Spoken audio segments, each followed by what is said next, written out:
Welcome along to the Matchbook Football Podcast. It's match day 3 of Euro 2024. We're recording this after the Germany and Scotland games last night, which got dramatic towards the end, I have to say. But delighted to welcome O'Haire and Adrian Clarke. I'm your host, Daniel Hussey.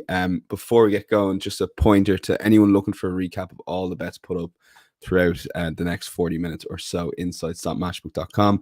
Check out the Matchbook Betting Exchange for all your Euro 2024 markets, including a lot of outright markets still up there as well. We will invariably be best price on the odds checker grid, and we ask, if you are listening on YouTube, hit that like button and subscribe completely for free. It's the best way of supporting the podcast, but also the best way of keeping up to date with all our content throughout all sports, not just football. Mark, match day 3, we've sort of seen it already in terms of, cagey opening halves for teams that, might decide to go for in the last 10, 15 minutes with Scotland hungry. But are there any match day 3 trends for people listening that should be aware of, not just in the Euros, but maybe throughout? I guess the Euros is probably a good starting point, given third place can qualify, obviously. Yeah, hard to believe we're at match day 3 already. Only feels like last week we were talking about the outrights, but and we've no more 2 p.m. kickoffs, and there's no 5 p.m. kickoffs today or yesterday, which is a joke. But go on. It's weird, and we've got 2 rest days later in the week as well. So, traditionally match day 3 of major tournaments is where things start to get quite exciting. Jeopardy's on the line. Teams get a little bit desperate. Things can be a bit frantic and frenetic, and therefore goals and cards tend to increase at this stage of the competition. Obviously, with the third place teams, you should in theory have more games or more permutations up for grabs, but obviously the big boys at the top are normally pretty settled. So it's quite interesting, really, in that sort of sense. But I wouldn't just blindly back over 2.5 goals, because I went back to through my data in the European Championships, and match day 3 has only seen the 53% win rate for over 2.5 goals since the start of Euro 96 in the Euros. But if you look at the 2014 tournaments, we've only had 2 previous. It's only a 50% hit rate, so 12 from 24.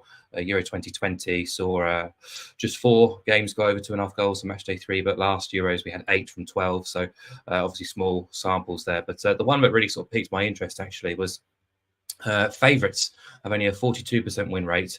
Normally that's much closer to 50%, and underdogs have a 33% win rate, which is probably double the figure of what you would normally expect from an underdog. So we saw Switzerland almost do Germany there on Sunday night. Perhaps we have to look for some of these sort of outsiders, bigger prices, and I'm sure we've got a couple for the long shot section. Yeah, and one of those underdogs, Mark, would obviously have been Ireland against Italy 2016. So there you go, which was a truly amazing night, Adrian. I remember that one. Yeah, that happened. Robbie Brady header. Unbelievable. I know. Adrian, I know I was going to go straight to you for the first game, but I guess last night showed. I know Switzerland, you put them up at a big old price. In some ways, they are nearly more suited to be second than first. It's complicated, isn't it? Yeah, it is. I mean, Switzerland might be happy with the side of the draw that they're on. So you can still go in on the back to lay. I don't think they're going to have an immense test in the second phase. So yeah, let's see how it lands. But yeah, Switzerland showed that they're potentially or were a good back to lay option. I was pleased with Germany that last minute goal. I tipped up the Germany Portugal to win the groups double in the pre-match, so that just about scraped in. So yeah, happy with that last night. But I was watching the Scotland game was awful. I mean, Scotland. I just feel that they will have regrets. Scotland about not going for it. I think that they had an opportunity there, and they sort of let that game pass by being too cautious. But yeah, the Swiss could be a team to watch because they caused Germany a lot of problems. Yeah, not to bring up Ireland Italy again, but it did feel that was their night. It was going to be their night, their Robbie Brady moment. But look, they've had, I think, 12 group stage exits, which is a truly extraordinary stat. But let's move on. We're going to cover pretty much all the games from here on now and start with Albania versus Spain. So this is Monday night at 8 p.m. We're recording this Monday morning, so markets be nice and up to date. Albania 7.8, Spain 1.5. The draw is 4.8. Both teams to score no is favoured at 1.9. So Albania are given a 1.25 goal head start on the Asian handicap line. 2.5 is the total. Adrian, hand this over to you. Spain there's talk they're going to make a few changes. It'll be interesting what their team is. So for people who want to maybe wait for kickoff, but what's your sort of take going into this game? Yeah, it was interesting hearing Mark saying about the underdogs having a better record. I suppose you'd look at this one, wouldn't you, as a game where maybe the underdog has more of a chance than they ordinarily would, because the team they're facing is already qualified. But I think with Spain, there seems a real sharpness about them. They look fit, they look ready, they look really, really hungry. I like the style of play a lot, and I think that whoever does come in, and I'm sure they will make changes, it's their moment, isn't it? It might be their only moment to really impress the manager. So I think there's there's an argument to say that the competition for places angle could make this an even trickier game for Albania than if they played the A team and they just cruised through. Spain have a great record at the Euros. It's now, we've flagged this in the preview show, but I think it's now they've lost 2 of 24 at the Euros, excluding penalty shootouts. So they don't get beaten very often at this level. Obviously, with Rodri out, that's not particularly helpful. But yeah, I mean, they've got plenty of decent backups. I think maybe Zubimendi comes in. Fabian Ruiz has really impressed me, winning the ball back, but also on the ball. So yeah, I really, really like what I've seen from Spain. They're going to boss this game. Absolutely, they're going to take it to them. Spain scored at least 3 in 5 of their 8 qualifiers. Since March, they've scored at least 3 in 4 of 6 games. One of the ones they didn't was of course against Italy. This is a Spain team that can cover my angle, which is Spain and over 2.5 goals on their own. That's my view. Albania, for what it's worth, they've got to go for it, haven't they? They've got to take it to Spain as much as they can. It's only going to be on the counter attack because Spain are pretty much guaranteed to boss the ball. So, and Albania have been pretty clinical actually when they've broken free. Haven't had many chances. They've had the second fewest touches inside the opposition box. England have had the fewest, which is a bit embarrassing. Or they had. We'll get to that. Yeah, but yeah, look, Albania good starts, and then they sort of seem to blow up a little bit, don't they, in the second half? But they've given up a lot of chances. They've got the second worst XGA, so the expected goals against is second only to Georgia. So they've ridden their luck a little bit, Albania as well. I think Spain will flex their muscles here, show their class, and win the game with over 2.5 goals. Now, obviously, Spain are kind of unbackable on the nose. But if you do pair it with over 2.5 goals, and what was the hit rate in the 2014 format? It's 50-50 chance of the over 2.5 goals landing. Well, that bumps up the price to 2.3, which I think is lovely, actually. You're back in Spain and 3 goals. I think it's doable. Okay, let's lock it in. The opening game for us, that is on the Matchday podcast this week, Spain and over 2.5 goals, 2.3 for Adrian. Let's move on to the game. Same group at the same time, Monday 8 p.m. Croatia versus Italy. Mark O'Haire has a pick here. Quick look at the betting, Mark. Croatia currently underdogs, which you'll get to in a second, I'm sure. 3.3. Italy favorites at 2.52. The draw is 3.3. Both teams to score yes. 1.89 favored. Croatia getting a quarter goal head start, 2.5 the total. Mark, take it away, because you have quite a strong opinion on this in terms of maybe one team is perhaps favored that shouldn't be. Yeah, I wouldn't be with Italy here at all. Huge game this. Obviously, Italy just need to avoid defeat to confirm qualification. They should be fine regardless with a 4-point haul. But Croatia, it's must-win territory for them. Just 1 point from the first 2 games. Hugely contrasting performances, I felt. The 3-0 was pretty harsh, I thought, against Spain, even though game state did play a part in some of the chances that they created. But they were pretty sloppy defensively, and they continued that into the Albania game, where there's a bit of a lethargy about them, possibly a bit of arrogance and complacency as well slipped in. But to be in the position they were in that second half, and they turned the game on its head, and not to come away with maximum points would have really stung Croatia. I think if you compare the 2 teams and their 2 performances so far against the same opponents, I would give Croatia the edge in this game. Croatia caused Spain much more problems compared to what Italy managed. And against Albania, they were punished in the final minutes, whereas Italy weren't punished against Albania when they created a great opportunity in the last minute. So, small margins in these major tournaments that can be the difference. But I think some of the criticism to come in Croatia's way has been a bit overblown. Results driven. This kind of talk about Dad's Army just feels a bit over the top, actually. Only 3 starters were over the age of 32 against Albania. That's not massively old. I understand what people are trying to point at here, but this is a team I kind of bracket in the same mold as Real Madrid in terms of just don't oppose them, because they're so capable of turning up. There's so many quality players on that side. It sounds like Dalic is going to make 5 big changes to his team, go a bit more attacking in this game. We'll have Guardiola back at left back. Budimir will come in to lead the line. And I'm expecting Croatia to really sort of go for it. So defensively, they've not been at it at all. 5 goals against, 17 shots in the box conceded, close to 3.5 expected goals. They do need to make improvements there. But Italy, I'm just not convinced about. I wasn't pre-tournament. I've not been impressed massively by what I've seen so far. They're still a side in transition.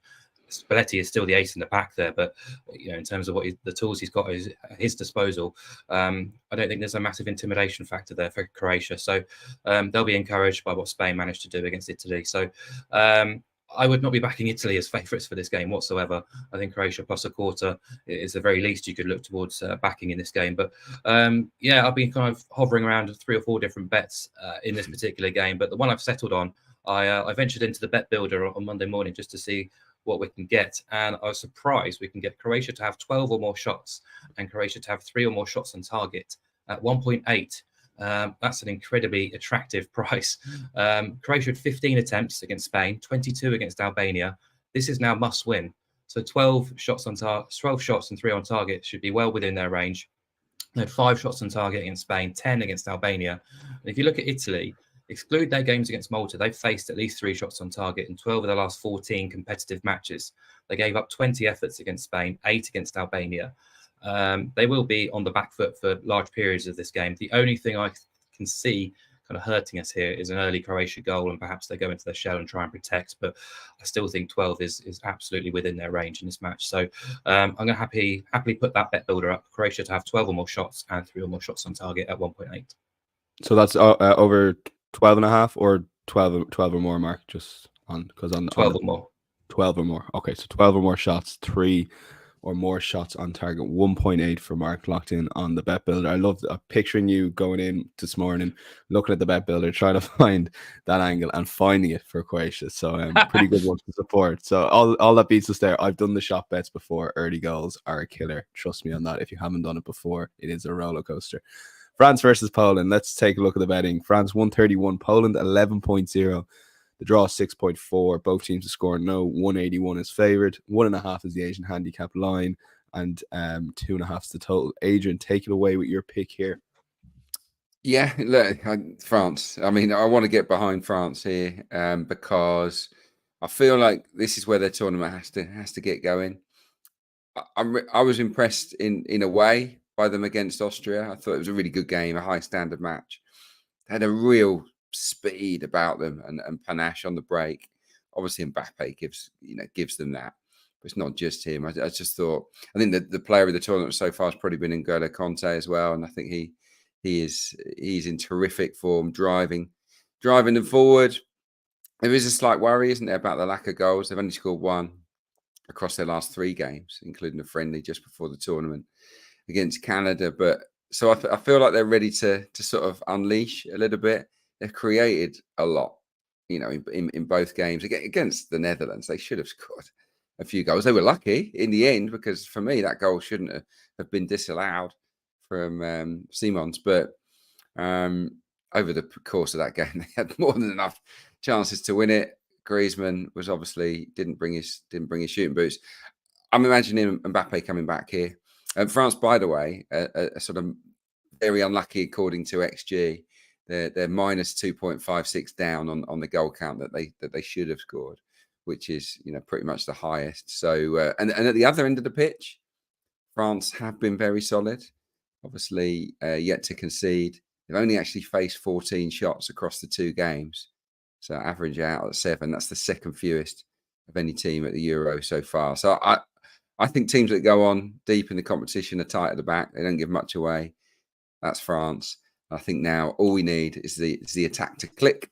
I don't think they're far away. And Poland have been more attacking maybe than I thought. But they've conceded a lot of shots. They've faced 36 shots, which is right up there among the highest. Obviously, Netherlands created loads.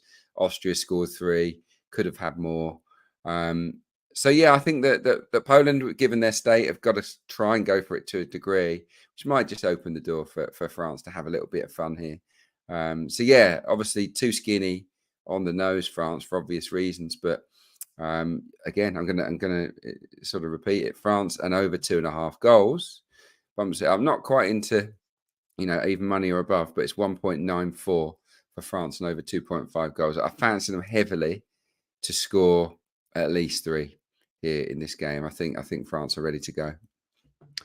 Okay, like the couple angles on over 2.5 goals, Adrian, attacking those potentially still too low goal lines on match day 3 with the favourites. France and over 2.5 goals, 194 to go with Spain and over 2.5, 2.3 the previous night. Now, Mark, if someone's sitting there on a Tuesday 5 p.m. going, I'll probably wait for the 8 o'clock kickoffs, the England game, to have a bet. Mark's got 3 selections on Netherlands versus Austria, which I don't think I've ever had you down for 3 selections. Mark, it's Euros fever. That's what it is, isn't it? It's Euros fever. He's caught it over the weekend as O'Haire. Yeah, Netherlands favoured 2.26, Austria 3.95, draw 3.25 or 9-4. Both teams score 176, so the goals are expected. Austria getting a quarter goal head start and 2.5. So now we know you like Austria as a team throughout the tournament so far, Mark. So yeah, what are your angles here? Pro Austria, pro goals, and pro cards. My favourite mix really when it comes to football and betting. So been enormously impressed by Austria. They've kind of reached the expectations we had pre-tournament. Really, you can absolutely see Ralf Rangnick's fingerprints all over the side. The fact that the majority of his squad has played either under his tutorship or at a club that's had his kind of foundations in place is easy to see, really. They've utilised that really high press, high octane approach, direct and fast counter-attacks and transitions, lots of tackles, lots of fouls to break up play as well. And we said they'd be a headache to play against pre-tournament, and they've been absolutely that. They're so well drilled. Just a nightmare, really, just full of running. And when he takes players off, the same players come on, or different players, I should say, come on and just slot in automatically. And I said before, how good would this team be if they had those 4 key players who are absent and injured for the whole tournament, including David Alaba, the captain? They could be so much better than they already are. So, but I thought they gave France plenty of headaches. Yes, France were the better side in that game, but they were tested at many times as well. And if you look at qualification, they went toe-to-toe with Belgium as well. So they've been tested against elite opposition in competitive games and come up pretty well so far. As for the Netherlands, I was sceptical pre-tournament, wasn't totally sold. I thought they were wasteful against Poland, a little sketchy defensively. Still not sure Koeman's found the right formula. I know he switched things up a little bit against France. And I thought the Dutch actually played pretty well in that game, in what was an awfully dull match.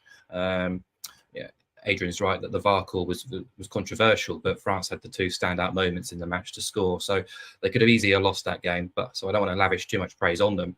But this will be different. And I think they can and will be able to play through the press, and they could cause Austria some problems in counter-attacks because there is a lot of flair and ability in forward areas. So I think BTTS has to be a big runner at 176. I still don't think central midfield is an area of strength for Holland right now, and Austria can assert a bit of control right there. They'll hassle and harry and put their defence under pressure. So there will be opportunities for them. And obviously this is a big game. They need a result from this fixture too. So I think both teams to score at 176 is a great shout. I think Austria plus half a goal at a similar-ish price. What is it? 178, I think it is. Austria to avoid defeat, basically. A point is a good result basically for both teams, if you like.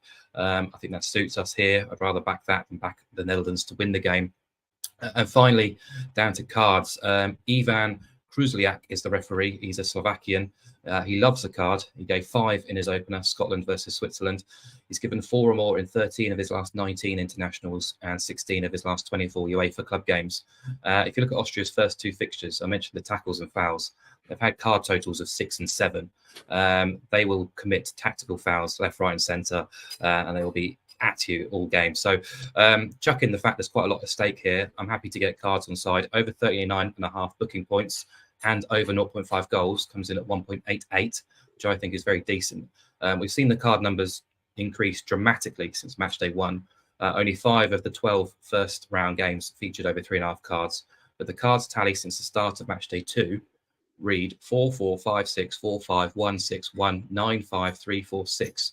So that's 11 from 14 going over 3.5. And you just include a little bit of jeopardy here, especially with Austria. I think we should be getting a decent card total too. So there's 3 bets there: Austria plus half a goal, both teams to score, and over 39.5 booking points, and over 0.5 goals, which is a bet builder price at 1.88. Can't argue with any of that, Adrian. I don't know. What are your I'm looking thoughts on forward that? to the game. Honestly, I think it's gonna be a really good game. Obviously, it's an important one. I'm not going to disagree with anything Mark said. He's Okay, got Euros let's lock fever, hasn't he? Yeah. Yeah. Thoughts on the fever. Dutch, Adrian, out of interest? Thoughts on them? The point you made about their central midfield was the one that really sort of was aligned with me. I think it's a nothing central midfield, and I think that Austria will maybe dominate that region. Yeah, look, they've got flair, but I don't think they're a great collective team yet. So yeah, they may well get last 16, but I don't see them being runners to be in contention to win the tournament. Okay, speaking of teams like that, let's actually go to the England game now and take a look at the betting. England 1.4, very interesting team selection for a number of reasons. Slovenia 11.0, the draw is 5.1. Both teams to score no 1.7. Slovenia get 1.25 goal head start, and 2.5 is the total. Adrian, we'll come to your bet in this game in a second, but what is the team selection? What's the team going to be? What's he going to do? How many changes is he going to make? Yeah, I mean, he's a people person, isn't he? Well, he is now. Is he going to go with what the people want, or is he going to go with what do the people want? The people want Bellingham to come and join Declan Rice a little bit deeper, and they want Phil Foden in at 10, and they want Anthony Gordon out on the left wing with Saka on the right. That's what I think the majority of England fans are looking for. Obviously, make a change at left back. I think Trippier has an injury doubt over him anyway. Is Shaw fit? I think if Shaw's fit, that becomes a bit of a game changer for the balance of the team. But he may well not be fit. So yeah, look, I don't know. I've got to watch what I say. Didn't play for England at senior level, so it's Harry Kane. It's. I mean, he spoke really well, Harry Kane, and I enjoyed his little digs at Gary Lineker and Shearer for not winning anything themselves. But analysts are paid to assess what they see, and if what they see is not very good, they're going to say it. People don't get booked for TV gigs or radio gigs to be the cheerleaders for the England team and to boost their confidence. They're there to tell it how it is.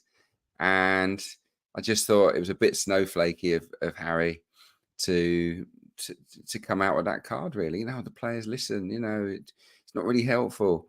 Well, use it as fuel. That's how I would see it. I know there's 2 schools of thought here, because there's a lot of people defending England and defending the players, and the players are definitely in defensive mode too, and it's understandable. I'm kind of caught in the middle, because what we've seen so far has been dreary, dismal, desperate. But I'm almost kind of torn, because it almost doesn't really matter. Just get through the group, and that's when the real business starts. And we've seen, France are the perfect example, and we know that Southgate tries to model himself on Deschamps and what Deschamps has achieved by being pragmatist in a major tournament. But you look at France at the last World Cup; they lost a group game, didn't they, to Tunisia? Was it? It still reached the final. Especially in the 2014 tournament when 3 sides get through. As long as you kind of get through the group and preserve energy, I mean, that's the positive, isn't it? They're still top of the group. They're still going to win the group, let's be honest. Yeah, we shouldn't go over the top. It's just they haven't played anything like, the favourites. I just think when you've got the talent pool that England have got in forward areas, to play such a dreary, conservative style of play is borderline criminal, really. I would just say, there's no medals given out at the group stage. We've seen many times teams sort of fire out in the group stage and then blow themselves out by the knockout stage. We'll see. And do you know I'm what? Caught in the middle. Yeah, do you know what? I think England will play better in this game. I think they have to use the criticism as a driver for them, and not to get all defensive in terms of defending themselves. Go out and show how good you are, and I kind of think they will in this game. I think they'll be a little bit more focused. It's been so bad that I think there has to be a reaction, and Slovenia might be good opponents. For as bad as England have been, the expected goals against is just 1. That's the lowest in the tournament. So, not giving much away, which again is a sign of a team that maybe can progress. Slovenia, for what it's worth, they've had, I think, only 5 teams have faced more shots than Slovenia. A little bit open, some nice bits here and there.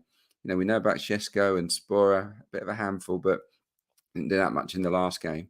I thought every time Serbia put the ball in the box, Slovenia were absolutely all over the place. Relied a lot on Oblak in the last game to win it. That's a massive. Mitrovic had about 6 chances on his own, didn't he? So I think if England get the service into Harry Kane here, that they can win the game and maybe win it quite comfortably. I'm going to go with England and pair it with a clean sheet. So England are both teams to score no. As I said, England given away very few chances, really. The one goal that's breached them was an absolute worldie, wasn't it? From Denmark. So yeah, whether it's 1-0, 2-0, 3-0, I think England can get the job done here and hopefully grow into the tournament, like Mike says. Okay, yeah. No, I was going to throw a few of that stuff that Mark didn't. Actually, to be fair, they do have the best defense, and look, a lot of international teams do grow into these tournaments. Will be still a dangerous side for anyone to face in the knockout stages. We're going with England and both teams to score no, or England to win to 0 at 2.2 on Matchbook. Now, Adrian, I don't think anyone in England will be watching this game while obviously the England game's going on. It always reminds me of seeing like someone on Sky Sports News commenting on the England game. I'm like, who's watching? If anyone's into sport, you're watching the England game. No one's going to Sky Sports News watching England. Anyway, it feels a bit like that. Who's watching Denmark, Serbia when the England game's on? But we'll take a look at the betting. Well, we'll have a look at the betting in a sec, Adrian. But who do you like in this game to perhaps go through? Because you've obviously seen both these teams up close. Yeah. Denmark were better than Serbia against England. I was really impressed by Denmark. I thought their off-the-ball work was outstanding.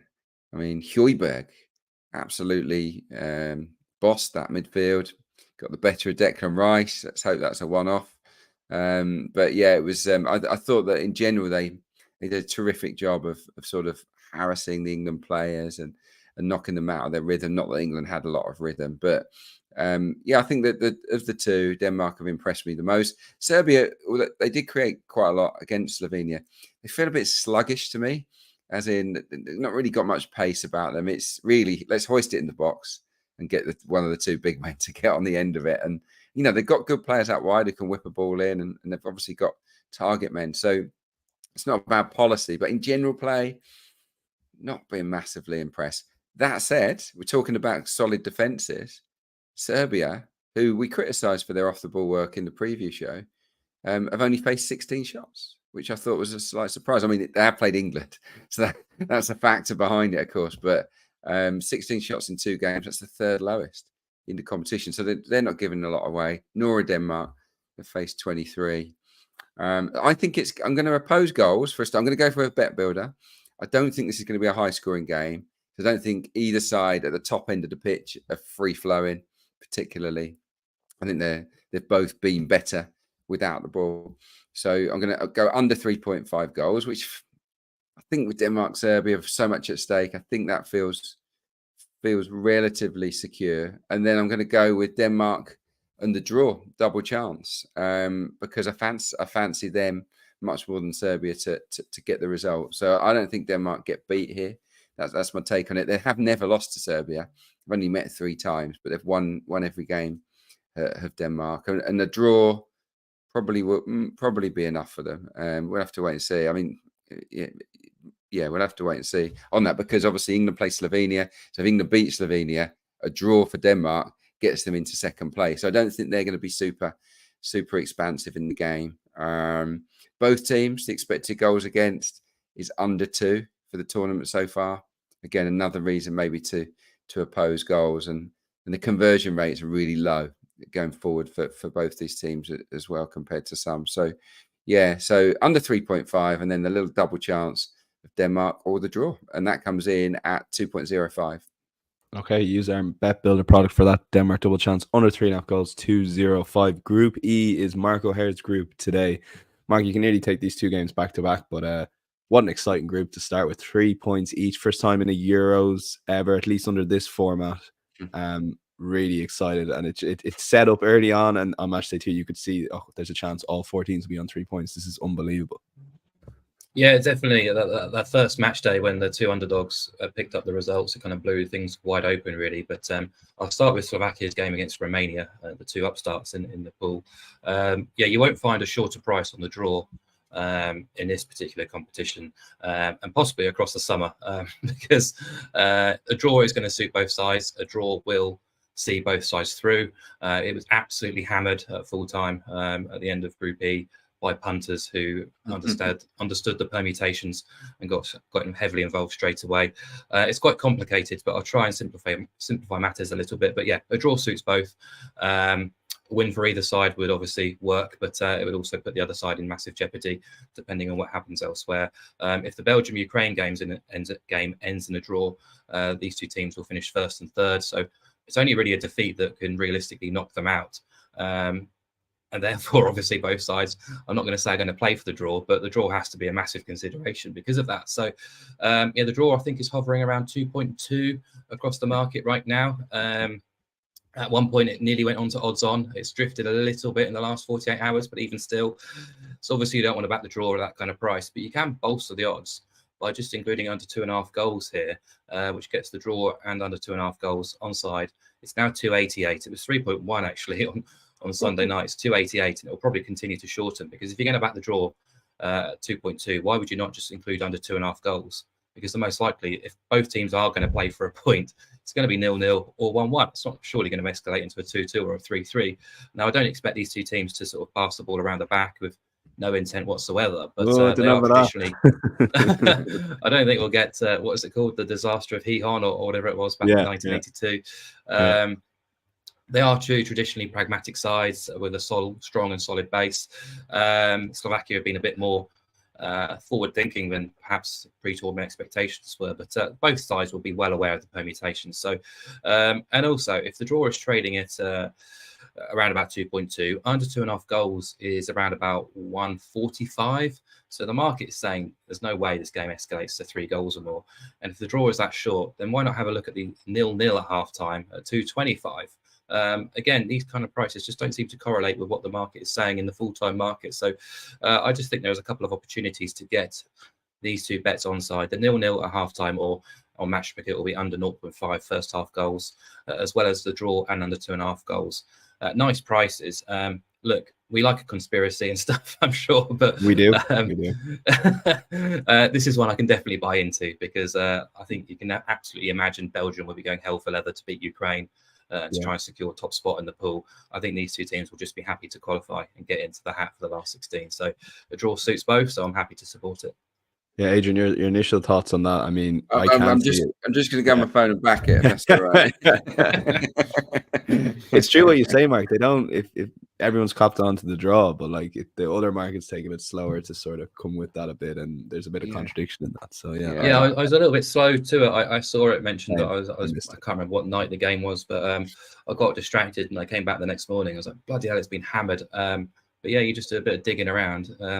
It's not going to be 2-2 or 3-3 if the game is a draw. So it gives you a nice boost on the original draw price. And the status of the two nations in football, in a sense, as well, plays a part here, because, you know, Scotland have never got into the knockouts. You know, it would be an incredible achievement in their homeland, what would be viewed as an incredible achievement were they to make the last 16.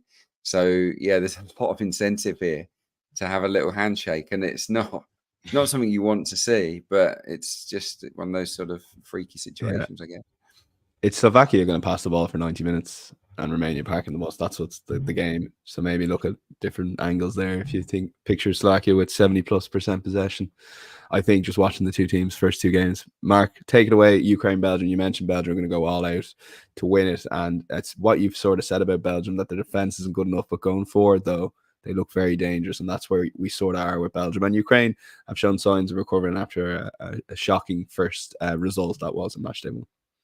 Yeah, so Belgium, a win or a draw will see them qualify. Ukraine kind of need to win this because if the game ends in a draw, and as does the Slovakia match, they'll be finishing bottom of the group. But yeah, I think Belgium will want to win the group because it gives them a third-place team in the last 16. So I have to say I've been very underwhelmed, very unimpressed with Ukraine. Even in the turnaround victory against Slovakia, I wasn't overly impressed by what they produced.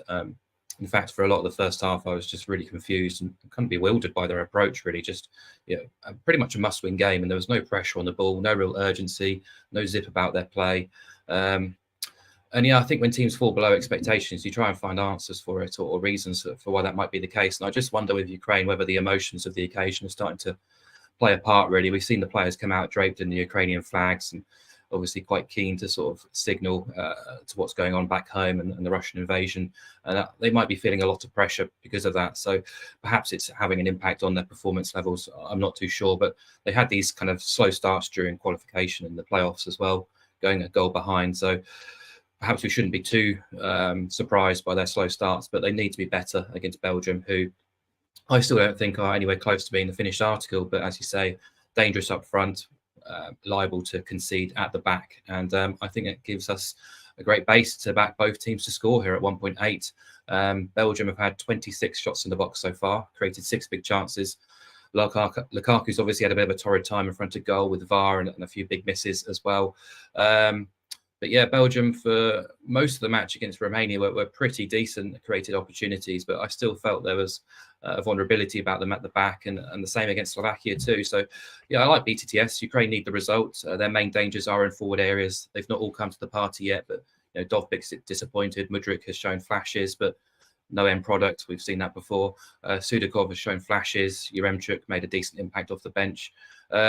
But yeah, if those big players come to the party, they can absolutely hurt Belgium, who have already allowed 24 shots against Ukraine, against Slovakia and Romania combined, 9 shots on target, 35 touches in the box. They've also conceded 7 corners in both of their opening matches too. So, they're not exactly keeping the opposition at bay so far. So, and yeah, likewise, I don't have a huge amount of faith in Ukraine's rearguard keeping them out. I think the move of Zinchenko to left back, which is obviously a necessity, has left the midfield a little bit unbalanced and vulnerable too. So BTTS at 1.8 would be my look there. Okay, both teams to score in that game, complete opposite of the other game in the group where Mark's expecting a cagey encounter. Let's move on to Georgia versus Portugal. Adrian, take it away, because Portugal have been largely impressive, I would say. Yeah, definitely. Yeah, no, I like Portugal. We talked them up ahead of the tournament, and yeah, I think they're doing pretty well. I thought they were really good actually in the most part in the last game against Turkey. Brushed them aside, and they beat a team that beat their next opponents, by 3 goals to 1. So you got to fancy them here.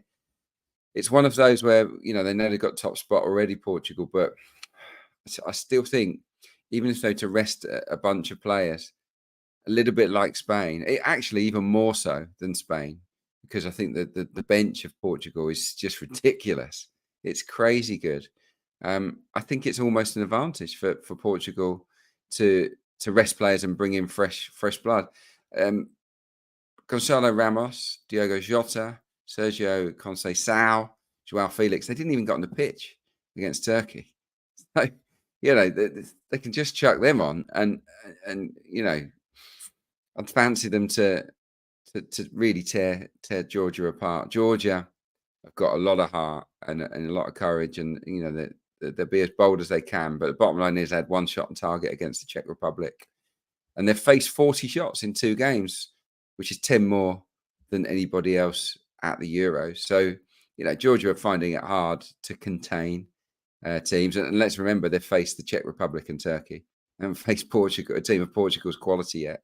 So, yeah, even if they leave out Ronaldo, you've got a wealth of players to come in.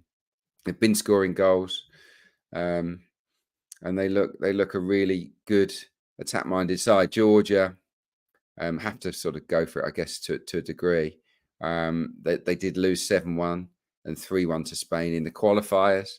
Obviously lost 3-1 to Turkey. They even lost 2-0 to Scotland in the qualifiers. So I think Portugal can absolutely win this game by 2 goals or more. Whether they make changes or not, I think their class can tell here. So I'm going to go. My angle is, because obviously they're so short, Portugal to win, is -1.5 goals. So just got to win by 2, and we are quids in at 2.08. So I think they're more than capable. If Turkey can beat them by 2, so can Portugal. So that's my take on that one. Okay, Portugal -1.5 on the handicap, 2.08. The other game in that group, Mark, is Czechia versus Turkey. same time Wednesday 8 p.m. And you expecting goals here because both teams sort of need points, I guess. Yeah, a point puts Turkey through in second place. Czechia, no, they must win to have a chance of qualifying. So I like the dynamics of this match for goals, especially if Turkey are involved. They've been probably the big entertainers of the group stage so far. Some seriously eye-catching goals during their win against Georgia, then that comical own goal against Portugal. Obviously, the highlights from their first two fixtures, really. Whereas the Czechs, I think, will be very frustrated to only have 1 point on the board. It was backs against the wall stuff against Portugal for the 90 minutes. But to take the lead and then to lose the match in the manner they did will have hurt them. They'll probably be more frustrated, though, not to beat Georgia. It was quite a frenetic and open and exciting game, but they bossed that game and they should have been out of sight for the most part, really. They actually won the shot count 27-5, had 12 shots on target, 15 from inside the box, over 3 expected goals generated. And Georgia's goalkeeper, Madarashvili of Valencia, proving once again he's one of the best goalkeepers across the continent right now. So without him, I think Georgia would have lost that game relatively comfortably. It was quite dominant, actually, from the Czechs, which I didn't expect. But they still gave up chances, big chances too. Georgia had 2 big opportunities, obviously that moment very late on as well. So I think Turkey will have some fun in transitions and counterattacks. We expect Arda Güler to be fit enough to feature from the start in this match. Czechia won't have Patrick Schick. That's a big blow for them in forward areas. But he was missing throughout the whole of their qualifying campaign. So it's not like they've been used to playing with him in the side. They've been actually used to playing without him. So whilst he's a big blow, I don't think he's as severe a miss as perhaps we would assume he would be. And look, Czechia have got a great record of finding the back of the net. They've scored in 16 of the last 18 internationals. 10 of the last 13 have seen both teams score, pay out, and I think that looks a real runner again. So I'm going to put up over 2.5 goals here at 181. Turkey have gone over in 7 of 11. They've only kept 1 clean sheet in 8 under Montella. They don't have much of a chill button, Turkey. I don't want to sort of dig into national stereotypes or cliches, but they won't be able to help themselves kind of play their part here, get forward. I don't think there's a huge amount of discipline tactically or mentally in that side either. But they will try and entertain. And I think there's absolutely a need to bounce back from the Portugal debacle because there was a huge amount of negative press towards Montella. The Turkish public were incredibly critical of that performance, as they were in the opener as well. So Overs has landed in 3 of the 4 games in this group. BTS has landed in 3 of the 4 games in this group too. So quite happy to assume we'll see goals again when these two clash, because the Czechs traditionally want to play a tight game, but they have to be forward thinking in this game. And I think that breeds into a potentially good, strong Turkish performance too. Okay, and showed more attacking flair in that second game, over 2.5 goals, 181. Let's move on to best match day 3 long shots. Mark in particular hit the crossbar a couple of times over the last couple of match days. Adrian, your selection here, which is broadly agreeing with what Mark was saying about Croatia, Italy. Yeah. When Mark was bigging up Croatia's chances against Italy, it made me feel a little bit better about my long shot shout. It's a price that's been trimmed in as well overnight, so it's had a lot of support. I've gone for you. I'm back in Croatia now. Funnily enough, you get a bigger price on Croatia and both teams to score yes, than you do both teams to score no. But based on what I've seen of Italy and what I know of Croatia's amazing ability to grind out results when they matter, I'm going to go with Croatia and both teams to score no. It was 6.4 last night. It's now 6.0. So it's obviously had a little bit of support. Croatia kind of are the stats kings of the tournament so far, in terms of they're the ones that you think, what? They're at the top of the rankings for this and that. And, you know, they've got battered by Spain and, you know, they weren't great in the next game. So, yeah, according to the XG, well, they've got the highest XG, or they did have after 2 rounds of matches. They've got the worst sort of ratio, minus 3.06, which means they should have scored 3 more goals than they have. So I think they've been a little bit unlucky, and the numbers are really, they've also got the 3rd sort of best rating for expected goals against in terms of how unlucky they are. They should have conceded, I think, 1.5 fewer goals than they have. So I think they maybe due a little bit of luck here, Croatia. And look, they're a tournament team. They got Italy, a team in transition. Croatia, they will be in transition post-tournament because of the age profile of some of the guys. But as it stands, they're a team that knows what to do at tournaments, and I think that might give them a big advantage here, even if some of the guys are on the bench. Because I would shake it up a little bit, because that midfield didn't really work in the game against Albania. So, I think Croatia have got a great chance here. They've had 30 shots across the 2 games. 10 shots on target they had against Albania. Italy only managed 5 shots on target against Albania. So again, if you look at how they performed against the group minnows, you'd have to say, I think that Croatia were maybe slightly better. Italy have been a bit toothless for me. I know there's talk of Scamacca being replaced up top, maybe Jorginho losing his spot as well. I've only had 14 shots, 4th lowest in the tournament so far. Italy. It wouldn't surprise me if they got blanked here. If Croatia can get that early goal that Mark was fearing for his corners shout, then and shots count. Shots, yeah. Then it was shots count, wasn't it? If Croatia can get that early goal, I think they've got enough now to maybe keep this sort of fairly blunt Italian side at bay. So that's my angle on it. I thought Spain absolutely outclassed Italy. And even though Spain beat Croatia 3-0, they didn't outclass them. It was a very different type of match. So I think the Croats are the better team. So I'm going to go for them to win with a clean sheet, probably a 1-0. Okay, Adrian's had a bit of success taking on the clean sheets throughout the EFL and Premier League this season. Let's see, can we bring it to the Euros? Croatia, both teams score now 5-1 or 6.0 on Matchbook. Mark, your best Matchday 3 long shot. Give the listeners and viewers an insight into the last minute changes that have gone on here and why you've ultimately decided with to go for this one, because I think the viewers and listeners love that bit of behind the scenes stuff. If you knew what was going on in the background here, Dan, Croatia were very much towards the top end of my shortlist too. I think they were a silly price to beat Italy. I was originally going to back Austria to win and over 1.5 goals against the Netherlands at around about 5.2. A very nice price, sort of sticking to my guns and being pro-Austria. Well aware that the Dutch do have players who could hurt them in transitions and counterattacks. But I thought Austria dealt with France reasonably well and their own sort of threats in those positions. I think they performed pretty admirably in the big tests against the likes of France, Belgium, and even Germany in a pre-tournament friendly last year. So, I think they can go toe-to-toe with the Dutch. But, my last minute change of heart was actually just, I put up 3 selections as singles earlier in the show. So why not just package all 3 of them together and have one bet and have it as a long shot? So it comes in at 4.1. It's backing Austria double chance, both teams to score, and over 39.5 booking points.